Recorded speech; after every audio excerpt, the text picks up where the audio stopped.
بسم اللہ الرحمن الرحیم۔ السلام علیکم ورحمۃ اللہ وبرکاتہ۔ نبی کریم صلی اللہ علیہ وسلم نے فرمایا، مرنے کے بعد مرنے والوں کی قبر میں پہلی حرکت کیا ہوتی ہے؟ ہمارے نبی کریم صلی اللہ علیہ وسلم کا قبر کے بارے میں فرمان مبارک سننے کے لیے اس ویڈیو کو آخر تک ضرور دیکھیے گا۔ عذاب قبر سے مرد برزخ میں ہونے والے عذاب قبر ہے۔ اسے عذاب قبر اس لیے کہا جاتا ہے کہ عام طور پر میت کو قبر میں ہی دفنایا جاتا ہے، ورنہ جسے اللہ تعالیٰ نے عذاب قبر عذاب دینے کا ارادہ فرما لیا ہو، اس مردے کو عذاب ضرور ملے گا، چاہے وہ قبر میں دفن کیا گیا ہو، یا اس مردے کو درندے نے کھا لیا ہو، یا اس مردے کو جلا کر اس کی راکھ ہوا میں اڑا دی گئی ہو۔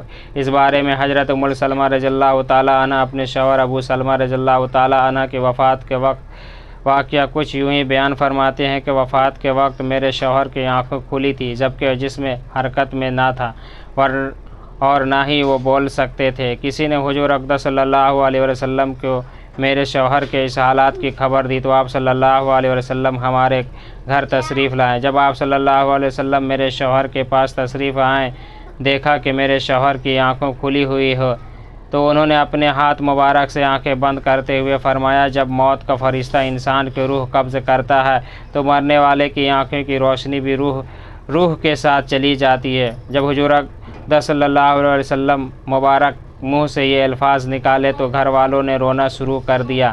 ابو سلمہ رضی اللہ تعالیٰ عنہ اب اس دنیا میں نہیں رہے۔ حضور صلی اللہ علیہ وسلم نے فرمایا کہ مرنے والے کو ہمیشہ اچھے الفاظوں میں یاد کیا کرو، کیونکہ اس وقت فرشتے مرنے والے کے پاس ہوتے ہیں۔ میت کے ارد گرد بیٹھے ہوئے لوگ جو باتیں کرتے ہیں، فرشتے ان کی باتوں پر آمین کہتے ہیں۔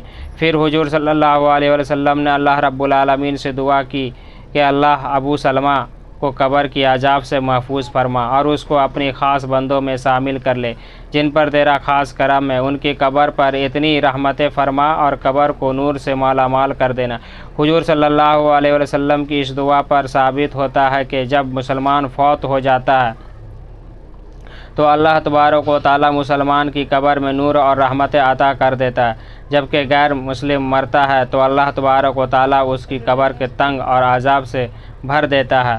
اس دنیا سے پردہ کرنے کے بعد انسان کے لیے سب سے خطرناک اور پہلی منزل قبر ہی ہے۔ اگر انسان اپنی پہلی منزل یعنی قبر کی عذاب سے بچ جائے تو اس کے لیے باقی سب منزل پار کرنا کوئی مشکل نہیں ہوتا۔ اسی لیے حضور اقدس صلی اللہ علیہ وسلم نے فرمایا کہ انسان کو مرنے کے بعد بہت سی منزل طے کرنی ہوتی ہے، جن میں سے سب سے پہلی قبر کا عذاب ہوتا ہے۔ اگر انسان قبر کی سختی سے بچ جائے تو باقی منزلیں اس کے لیے آسان ہو جاتی ہے۔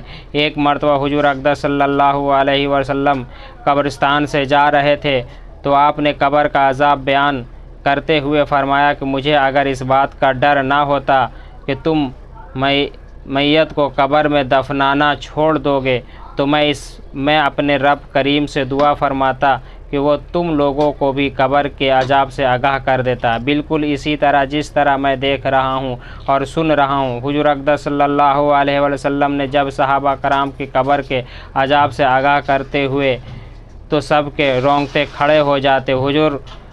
حضرت محمد صلی اللہ علیہ وسلم کا فرمان ہے کہ مرنے کے بعد قبر انسان کی پہلی سیڑھی ہے۔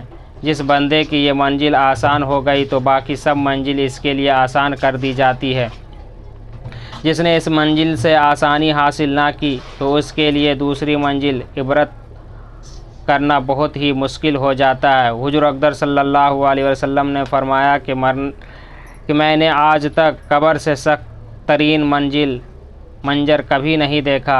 آپ کا فرمان مبارک ہے کہ میت کو جب قبر میں داخل کر کے گھر کی طرف لوٹتے ہو، اس وقت میت لوگوں کے چلنے کی آواز کو اچھی طرح سن رہی ہوتی ہے۔ اگر مرنے والا سچا مسلمان ہے تو نماز اس کے سر کی طرف حفاظت کرتی ہے اور روزہ اس کی دائیں طرف، زکوٰۃ اس کی بائیں طرف اور دوسرے جتنے بھی اس کے نیک اعمال ہوتے ہیں وہ اس کے پاؤں کی طرف سے آ جاتی ہے۔ اور جب بھی قبر کا عذاب اس کے پاس آتا ہے تو نماز، روزہ، حج، زکوٰۃ، صدقہ و خیرات اس کے نیک اعمال کی حفاظت کرتے ہیں۔ پھر اس مردے سے کہا جاتا ہے کہ بیٹھ جاؤ، وہ بیٹھ جاتا ہے۔ اس کو سورج ایسے دکھائی دیتا ہے جیسے غروب ہونے والا ہو۔ پھر اس سے کہا جاتا ہے کہ تم اس پاک شخص کے بارے میں جو تم میں مبعوث ہوا تھا کیا کہتے ہو؟ اس کی متعلق کیا گواہی دیتے ہو؟ وہ کہتا ہے مجھے ذرا نماز پڑھ لینے دو۔ اسے کہا جاتا ہے کہ تم عنقریب یہ کام کر لو گے۔ پھر اس سوال کا جواب دو کہ تم اس پاک شخص کے بارے میں جو تم میں مبعوث ہوا تھا کیا کہتے ہو اور کیا گواہی دیتے ہو؟ وہ گواہی دے گا کہ حضور اقدس صلی اللہ علیہ وسلم اللہ تبارک و تعالیٰ کے آخری نبی ہے جو اللہ تعالیٰ کا دین لے کر تشریف لائے۔ پھر اس سے بولا جائے گا کہ اسی یقین کے ساتھ تم حیات رہے اور اس پر تم کو دنیا سے اٹھا لیا گیا اور اس کے ساتھ تم کو دوبارہ زندہ کیا جائے گا۔ ان سب باتوں کے بعد اس کے لیے جنت کا دروازہ کھول دیا جاتا ہے۔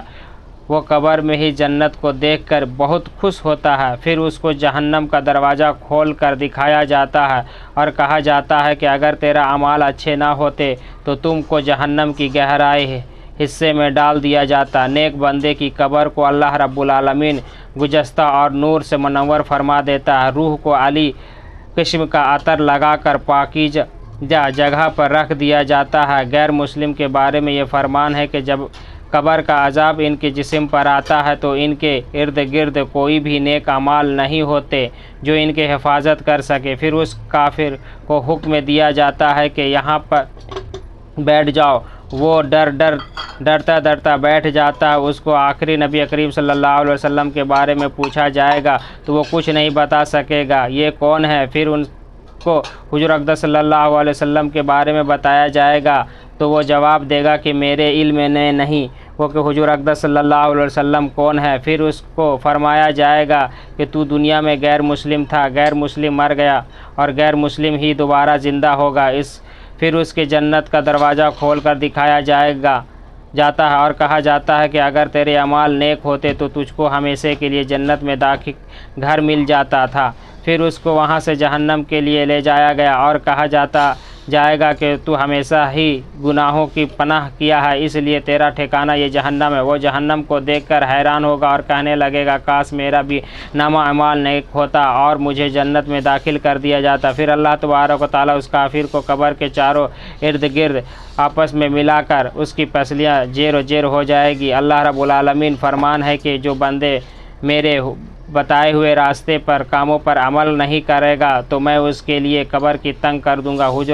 حضرت بن عمر رضی اللہ تعالیٰ عنہ سے روایت ہے کہ رسول اللہ صلی اللہ علیہ وسلم نے ارشاد فرمایا جب انسان کا انتقال ہو جاتا ہے تو اس پر صبح و شام اس کا ٹھکانہ پیش کیا جاتا ہے۔ اگر وہ اہل جنت میں سے ہے تو جنت والوں کا مقام، اور اگر اہل جہنم میں سے ہے تو جہنم والوں کا مقام اس کو دکھا دیا جاتا ہے۔ پھر کہا جاتا ہے کہ یہ تیرا ٹھکانہ یہاں تک کہ اللہ تجھ کو قیامت کے دن اٹھائے گا۔ اسی طرح حضرت عائشہ رضی اللہ تعالیٰ عنہ سے روایت ہے کہ ایک یہودی عورت آپ کے پاس آئی اور اس نے عذاب قبر کا ذکر کرتے ہوئے حضرت عائشہ رضی اللہ تعالیٰ عنہ کی دعا دی۔ اللہ رب العالمین آپ کے عذاب قبر سے بچائے۔ حضرت عائشہ رضی اللہ تعالیٰ عنہ حضور اقدس صلی اللہ علیہ وسلم سے اس بات کا سوال کیا کہ کیا واقعی عذاب قبر ہوتا ہے تو حضور اقدس صلی اللہ علیہ وسلم نے فرمایا جی ہاں، عذاب قبر برحق ہے۔ حضرت عائشہ رضی اللہ تعالیٰ عنہ فرماتے ہیں کہ اس کے بعد میں نے حضور اقدس صلی اللہ علیہ وسلم کو ہمیشہ دیکھا، اب پانچوں وقت کی نماز میں آپ عذاب قبر سے اللہ رب العالمین سے پناہ مانگتے اور رو رو کر آپ کی آنسو مبارک زمین پر نالے بن کر چلتے تھے، اپنی امت کے لیے دعا فرماتے تھے۔ حضرت فتاد رحمۃ اللہ علیہ کا فرماتے ہیں کہ عذاب قبر کے 3 حصے ہیں، ایک تنہائی عذاب پیشاب سے، نہ ایک تنہائی غیبت کے سبب اور ایک تنہائی چغل خوری کے سبب ہوتا ہے۔ اللہ رب العزت عذاب قبر حسر سب عذابوں سے اپنے پیارے نبی صلی اللہ علیہ وسلم کی ساری امت کو محفوظ رکھے اور ہر مسلمان کو کہیں بھی